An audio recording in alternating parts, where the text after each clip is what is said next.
let's get into the first panel. So I'd like to call up Pablo Casilimas, co-founder and managing partner of OneSixOne Ventures. He's going to be the moderator. Dan Rua, the CEO and founder of Admiral. Big man. Give him a round of applause. Come on. And then Aaron White, the CEO of Outbound. So unfortunately, you guys don't have to share the mic. Oh, no worries. All right, how's everybody doing? Yeah, great. We're excited to see some checks being given out tonight. Awesome. So super excited to have with us today Dan Rua and Aaron White, who came from Tampa. So really lucky to have them here. Founder who previously built a company.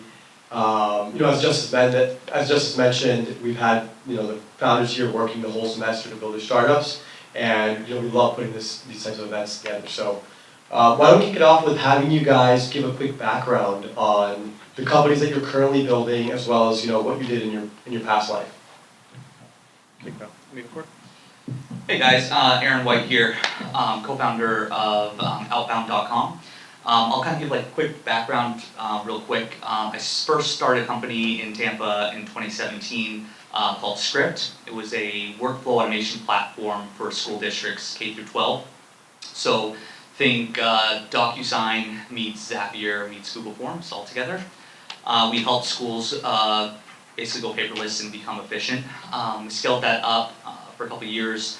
COVID hit. Schools then had to go digital, and they called us, and we grew by 600% that year. And then we ended up selling private equity in 2021. And then I took a year off, started investing, became an angel investor myself. And then most recently decided to run it back with Outbound.com, which is like an AI marketing platform aimed at small businesses.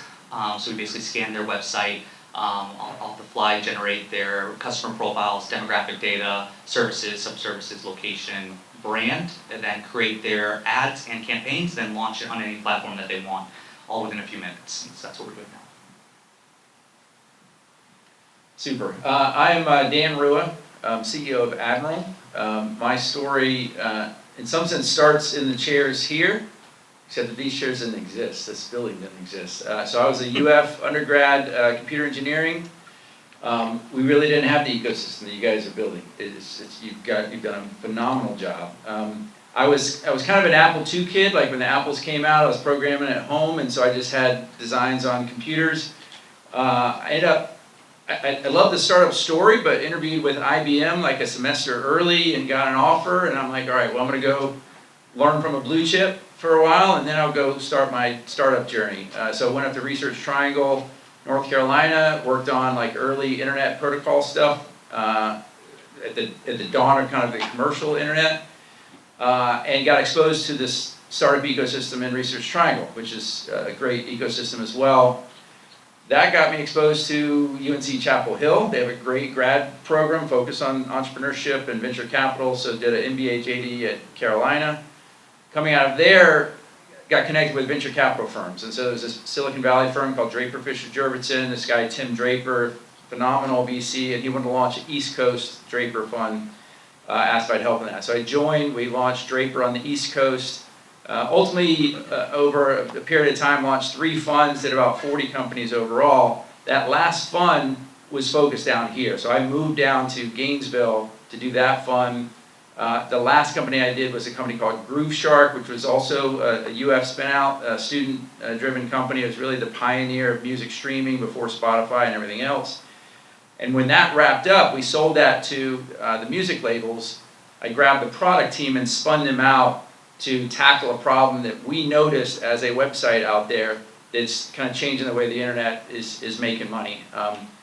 The whole privacy wave that's going on, kind of the user empowerment wave, is really changing to where websites can't just track all of us around the internet and shoot ads at us. They're going to have to figure out some sort of one-to-one relationship and value exchange to build longevity with their visitors. And so Admiral went and built that. We call it visitor relationship management, and we've been lucky to now power weather.com and CNBC.com and CBS Sports so far. Amazing. Yeah, and for everybody here, so Dan really paved the way for a lot of the work that we're doing now. He was from what I've heard, the first real VC in Gainesville. Is that correct? Or- Yeah, that was some early spade work. Yeah. Early spade work, yeah. Visionary. So, both of you guys previously started startups, and there were definitely some challenges. I know the Groove Shark story very well. I don't know the Script story as well, but I'm sure there was a lot of challenges you had to overcome. So, could you guys talk a little bit about some of the challenges you had to overcome and how you're doing things differently? Maybe some of the lessons that you took from those startups and how you're doing things differently now this time around, second startup. So I'll start maybe a little smaller. I don't know if these are going to be great lessons, but they're lessons. So Groove Shark was a student-led startup and really just had to chase dollars wherever it could chase dollars. And so, whether it is you're chasing it here, or you're chasing it in Atlanta, or you're chasing it in Silicon Valley, you just got to go where the money is. And so ultimately, Groove Shark had kind of a hodgepodge of investor cap table. And so one thing I would say, just in you're kind of doing things differently, we've been lucky at Admiral that we were kind of a known commodity coming out of Groove Shark, that we're able to get quality institutional seed in with us, and then earlier this year closed a great growth round. And so to the degree you can, you can't be choosy, but to the degree you can, kind of getting institutional backers versus a cap table full of cats and dogs is definitely valuable. I think the other thing we did is that Groove Shark was built more just by, the love of music streaming and building something that, the founders wanted to exist in the world. Admiral went a little bit more in the direction of talking to as many customers as humanly possible when launching our MVP and our product. We had an idea of what the problem was coming out of Groove Shark, but then we just spent a lot of time in kind of stealth mode talking to a bunch of websites, asked them what their problems were and how we could solve them. And so I think another lesson learned is just kind of, so we got ourselves to product market fit and everything faster than Groove Shark, and it was because of just doing a lot of questioning of the customers right out of the gates.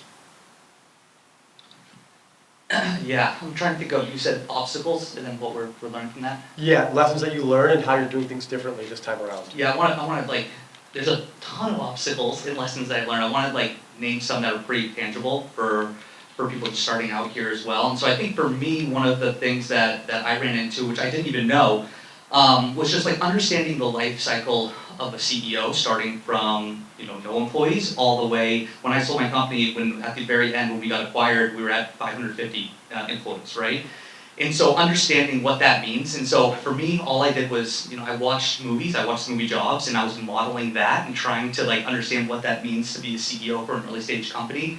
And so I think that was it, from 0 to 1 employees, that's a certain type of CEO, that's a salesman, trying to get someone to buy in on the vision, instantly changing into being a different CEO from up to 5 employees. Then once you get 10, it's policies and procedures, and it's just heads down. And so understanding that and modeling that out and really thinking through what that's going to look like as a CEO, and kind of finding mentors to help you along the different life cycle, I think is something that I wish I did way earlier, and I'm trying to be more intentional about that now.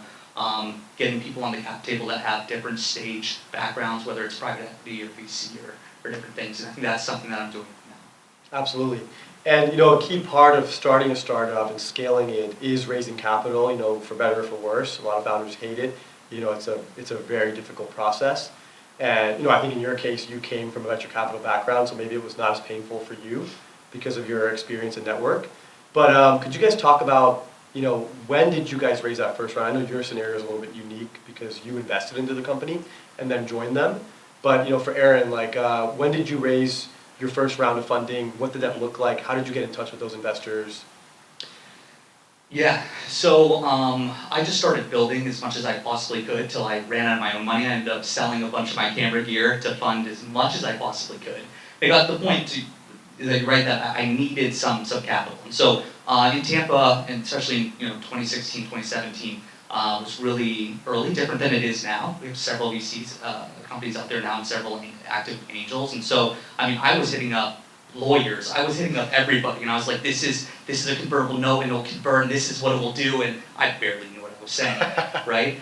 And so, yeah, so we did that, and then I think what was a little bit different, I think we put a lot of pressure on early stage founders to just commit, go all in, go hard, take the risk, and I do think this is the time to do those things. But I think for me, I was 23 when I started that company, and I think we a lot of times think founders are really good risk takers, but I don't think that's true. I think the best ones are really good risk mitigators. And so for me, I ended up having a bunch of customers on hand before then going to raise capital, then getting that to quit my job. And so I didn't quit my job first. I ended up finding a way to raise the capital to get me in a position for me and my family. And so I did that a little bit differently. But yeah. Nice. And then for you, Dan, so, you know, as a VC, you're investing in so many different companies. What compelled you to leave the VC firm to join Groove Shark? And then we'll get more into the Admiral story as well. Yeah, so, I mean, if you don't know the story of Groove Shark, I mean, it was a phenomenon. It was, so I was lucky. In my first fund, I put the first money into Napster. And so Napster was like the first explosion in the music industry on just disrupting the whole model. Napster was when you shifted from kind of CDs to tracks and like swapping tracks with people. And I still remember like the Napster server and people hitting the server from all around the world because they all had tracks that they're swapping. Anyway, so music industry then goes into this kind of stages of grief, trying to figure out how to deal with, you know, user empowerment, users wanting music in a certain way. They don't want to pay for a CD. They want to do things on a track basis. And then fast forward, you know, another decade, and Groove Shark was kind of the other bookend of that. Groove Shark was the shift from swapping of tracks to streaming of tracks. So instead of like looking for a track on someone else's machine or something, you just type it into a search box and hit play, and it starts playing. And so as a result, I mean, it was really just a phenomenon. And it was tough for the Groove Shark story that early on. Now again, these were just students. Sam Tarantino and Josh Greenberg, UF students, they actually started out wanting to make kind of a CD swap shop online, and that didn't really play out, so they stumbled onto this streaming concept. But they went to the labels, the music labels, and say, hey, listen, you know, we understand we got to get some sort of a licensing deal here, so like, can we get that going? And the labels just brushed them aside, because they're like, who are you kids? Like, you don't even have any traffic or anything yet, so like, come back when you're bigger and it's worth talking about. And the crazy thing is they just absolutely exploded. And so what happened was they then, when they came back around to the labels are like, Jesus, you got millions of visitors streaming all sorts of stuff. That is millions, billions of dollars of copyright liability. And so you are now an enemy of ours versus someone that we're going to license. And anyway, so that was around the time that I joined the company, because they had moved to another league of like dealing with these topics. And so I joined. I was, because of my legal degree, I was general counsel, I was CRO, I was COO, and just helping navigate this with, you know, with the biggest labels out there. And so that was what got me to shift from just being an investor to joining management. To like, I was all in on the founder's mission and what they were trying to achieve. It was really complicated because they were doing something completely new, and even the landscape of what is streaming and what are the rights around streaming or not around streaming. And so it was intellectually interesting to get in the weeds. So anyway, so that's what pulled me into management versus just investor. And then to the degree we ended up selling that to the labels and create Admiral, well, now I'm just loving being on the operator side. So now we're on chat. Yeah. You're like, I'm tired of being an investor. I want to build stuff now. Yeah. And then so with Admiral, you know, now you had a network, you had already led a company, you worked in the VC industry. What did the first round look like for Admiral? I mean, was it self-funded? Did you go to your network? How did you put that together? Yeah, so we, there was actually an interesting small little window there where we were kind of like completing the sale of Groove Shark while the product team was kind of working through some iterations on an MVP for Admiral. And so I kind of had the product team working on those iterations while I was helping kind of wrap everything up Groove Shark wise. Then came back around. So this was kind of a stealth mode period, kind of mid 2015 to mid 2016, and ultimately getting to kind of an MVP And it really started with ad blocking for us. At Groove Shark, we stumbled on to what was happening with ad blocking because we were an ad-supported website, and something was like chipping away in our revenue, and it wasn't obvious what was going on, because like blockers don't just block ads, they also block like the analytics and everything. And so you look at your normal dashboards, and there's just people missing from the dashboard. And so anyway, we realized, wait a second, people love Groove Shark. Like, we won all the user choice awards. So if they are like doing this to Groove Shark, like they're doing it to the entire internet. And so we started to do some math on it, and it was like $18 billion worth of losses worldwide. And so we said, step one, let's just build an MVP to just like size and solve these ad block losses, and and create this free tag to put on a website, and any website can drop it on their site and just see what's going on. And so that was kind of our seed idea in that stealth period. We get into 2016, we now have publishers, and some very big publishers have adopted this kind of free tag to see what's going on. That was enough, combined with my reputation and kind of the Groove Shark reputation, to get institutional seed in. And so Mosley Ventures came in, Birchmere Ventures came in, New World Angels came in out of Miami. And did you already know all these firms or groups, or? I at least knew of all of them. Only a couple had I like looked at deals together with them in the past. But again, we were in a unique spot. Like, Groove Shark was a known commodity, and so the idea that the Groove Shark guys are now spinning out to do the next thing, and Dan, the investors, getting involved, whatever. So we're in a unique spot. I guess the lesson I would give to everybody here is just that did not in any way slow us from like going after anything and everything. Like still in a mindset of, you got to have 100 meetings and go after 100 conversations to land one. And that's one of the things I see sometimes with entrepreneurs, is that they will have, 1 to a half dozen conversations, and they feel really excited because like 3 of them are open to an additional meeting or what have you, and like in their head they're like already counting the opportunity, versus like, okay, that's great that like 3 want to keep talking, like you got to go get another 50 to get this deal done. And so that's back to kind of the fundraising lessons, is it's just this idea of you can't feel like, even in the reputation we were bringing, like we did not feel comfortable unless we just talked to as many people as humanly possible, and then like get a great round to go. Got it. Yeah, and I just had a flashback. I remember when I was a student in 2017, I got to go to the Florida Venture Forum, and we had never met before, but I was in the audience and I saw you pitch there. And I was like, what an incredible pitch. I mean, the guy's a lawyer, previously a VC, previously led a Groove Shark. I mean, it was just like stacked. All the judges were like, this guy's incredible. Yeah, I can't imagine being in that seat and just being like, what the hell? But again, no matter what your position is, whether the resume I was bringing or it's just, you just got to like run at the process. Again, hundreds of conversations. We did the same thing when we came into our growth round. I feel we had a very strong story about what we were doing, but like I have my CRM of investors, and it's just everybody, at least everybody in the Southeast, plus New York, plus some Silicon Valley in there. And one of my favorite quotes is, I think it's a Yogi Berra quote of like, cashing cash till it's cash. And it's just this idea of like, you never think it's easy or a done deal or what have you, and like until it is money in the bank. Yeah, 100%. Yeah. Yeah, man, what an incredible ride you guys have had. So we're gonna have time for questions from the audience. So if you have something, make sure you don't forget, write questions down.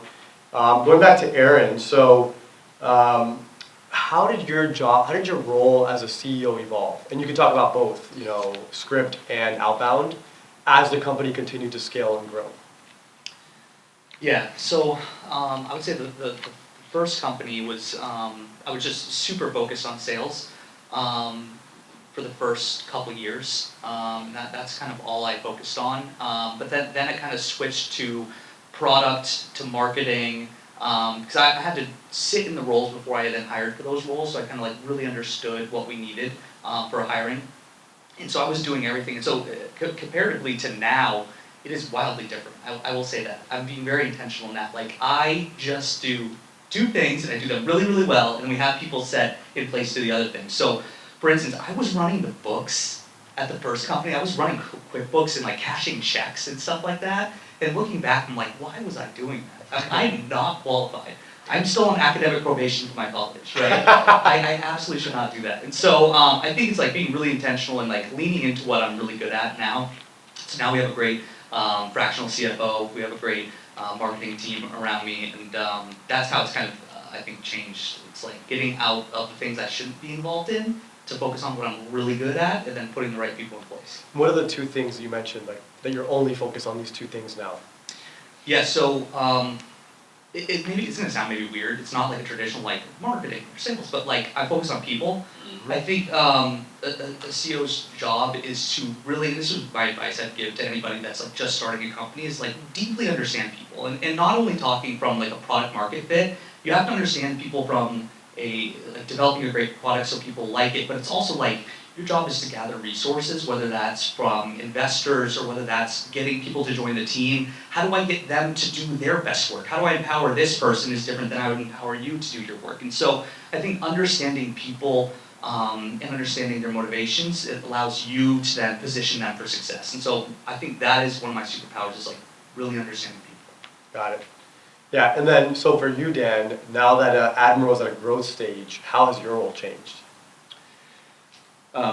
Yeah, so Aaron's point about kind of the progression of CEO over stages was very familiar. I mean, I'll be honest, right this second, I'm in a weird sort of place role-wise, because I have brought in a great supporting cast. Like we brought in our first CRO in 22.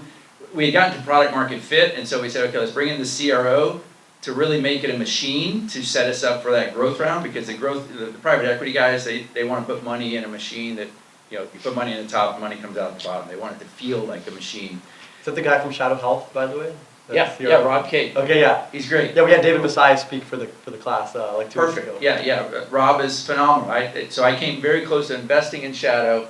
It was funny, at the time, Rob had come from big pharma into Shadow. And at the time, I remember as an investor feeling like, oh, that's a little weird, like a high-powered sales guy and like a startup. He didn't have any sales yet or anything. Anyway, it was phenomenal. He and David, took that from 0 to 25 million top line, sold for a whole bunch of money.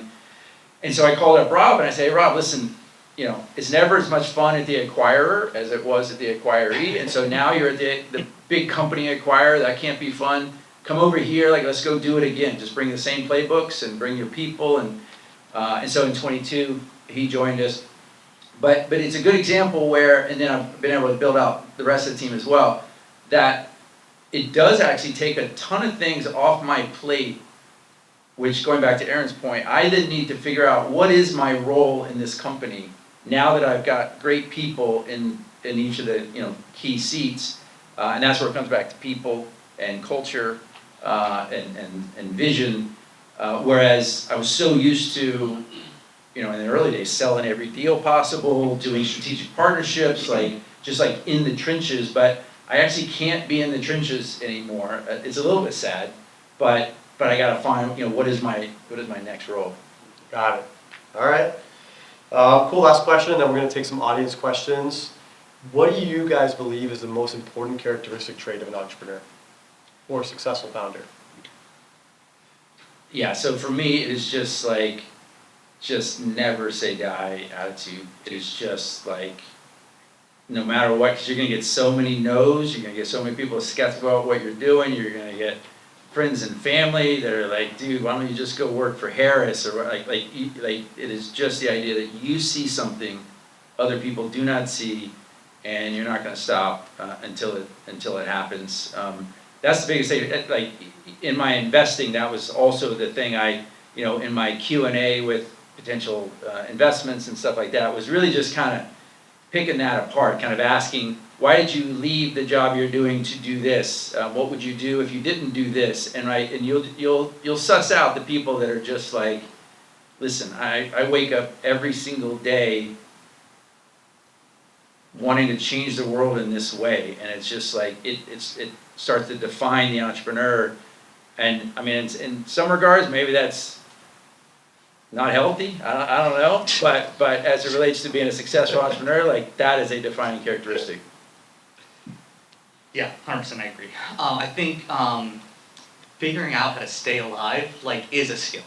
And like, that is my biggest thing, is like, the ones that stay around long enough are the ones that like succeed as a company. And so like be a cockroach and figure out how to survive, and that is the biggest skill. That is what I want to make sure we focus on always, is making sure we're adaptable and we just are around long enough for success. The opportunities pop up all the time, I want to be there for them, So be the cockroach. be a cockroach. All right, who has questions? Jarrell. I have a question about, in terms of the product development and getting traction for your product and getting funding for your product and things like that. From a hardware perspective, something that's physical, not software, what are your recommendations in terms of that? That's that right to the BC. And please repeat the question, just to make sure everybody heard. Yeah, so it sounds like the question is how to kind of bridge that kind of early pre-seed or seed in a hardware company where it just costs more. It's more difficult to kind of sell something to someone. First of all, I'll tell you that it's hard. It's why so much money in venture capital goes to software, because it is harder to do that from a hardware standpoint. I think you have to do some thinking about what exactly the MVP is for you, for the problem that you are solving, so that maybe it doesn't need to have all the bells and whistles, and so you're just keeping your costs down as much as possible in the hardware that you're putting forth. I think you gotta work really hard on finding kind of champions of what you're doing, and then, so they kind of see what your MVP can do, but then you're like, listen, I will add whatever you need me to add to make this thing create value for you, right? So you kind of cozy up to somebody to kind of help you, so that you're not just, again, building all the bells and whistles, like you're only spending cycles on the things that's gonna cause that person to advocate to buy it or what have you. But it is tough. It's why so much money flows to software. Now that said, to the degree that you succeed in that hardware realm, you don't have as many competitors with you, right? Because again, software, so many competitors run at software. If you can make that breakout from a hardware standpoint, you just have fewer competitors than the average software company. Anything to add to that, or? Killer. All right, cool. Any other questions? One in the back? How do you balance the be a cockroach, where you're trying to find anything that can work to survive? And I've got to make a decisive action, jump on this deal, not give away too much equity in the beginning. Because you hear an investor, $100,000, $200,000, $1 million, you freak out, if that makes sense. Yeah, can you say that one more time, so I can hear that? So how do you balance the in cockroach mode surviving? Yeah. And jump on the opportunity? Yeah. Full weight, okay, we're no longer dividing our attention between this competition or that investor to this one right here, right now.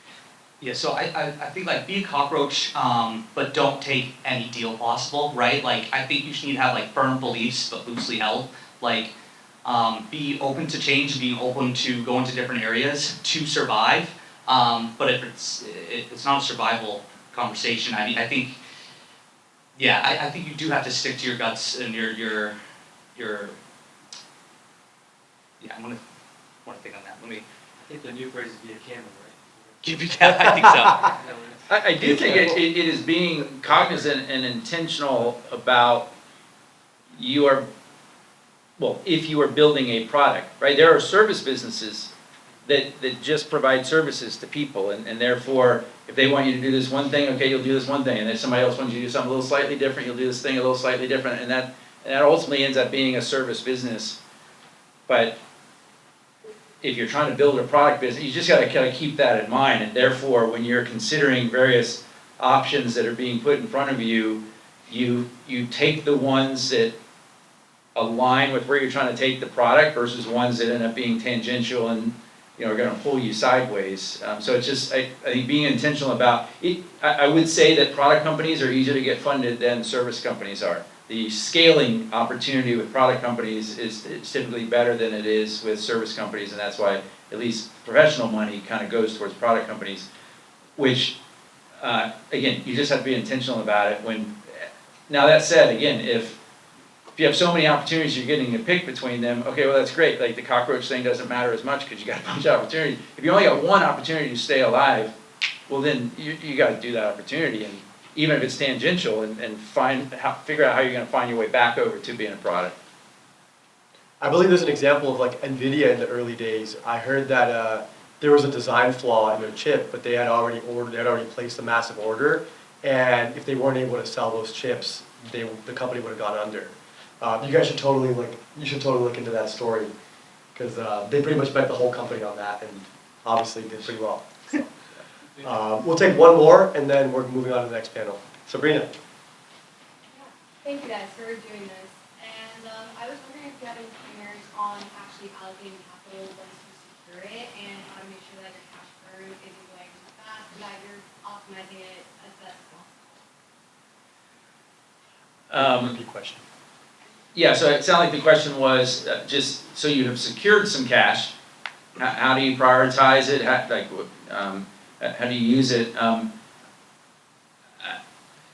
My best, you have to be super efficient, and so it just starts with the idea of you are not. Unless you close multi-millions of dollars that give you multiple years of running room against a plan of hiring at scale and all this sort of stuff, you are in a mode of stretching every single dollar humanly possible. And so I don't think I guess part of it is about prioritization, but that comes back to what do you need to achieve, right? Do you need to build a product? Okay, well then, but dollars are gonna have to go that direction. Or do you need to secure a customer? Okay, well then dollars need to go in that direction. I guess aside from the prioritization, I would just come back to just how do you spend every dollar? Like we have closed millions of dollars, but we still ask every single vendor that we consider. They end up proposing some price point, and we ask for something that's like 25% of whatever price they said, and we just like no, we're not doing that. And you're just always trying to stretch every dollar you possibly can. I think one thing that we did when I first with Script, when we first took our very first check, right? It was like super scary. I'm like, oh my gosh, I'm in control of all this money now. It wasn't even a lot looking back at it. We thought, okay, this is gonna last us 12 months. It lasted us 9. So whatever you plan for, always put a buffer in there. And I would say one thing that really helped us kind of moving forward is when we hired a lot of times you don't have the money to hire chief financial officer, right? You don't have the money for it right now. But a fractional CFO is the best money I'm spending right now.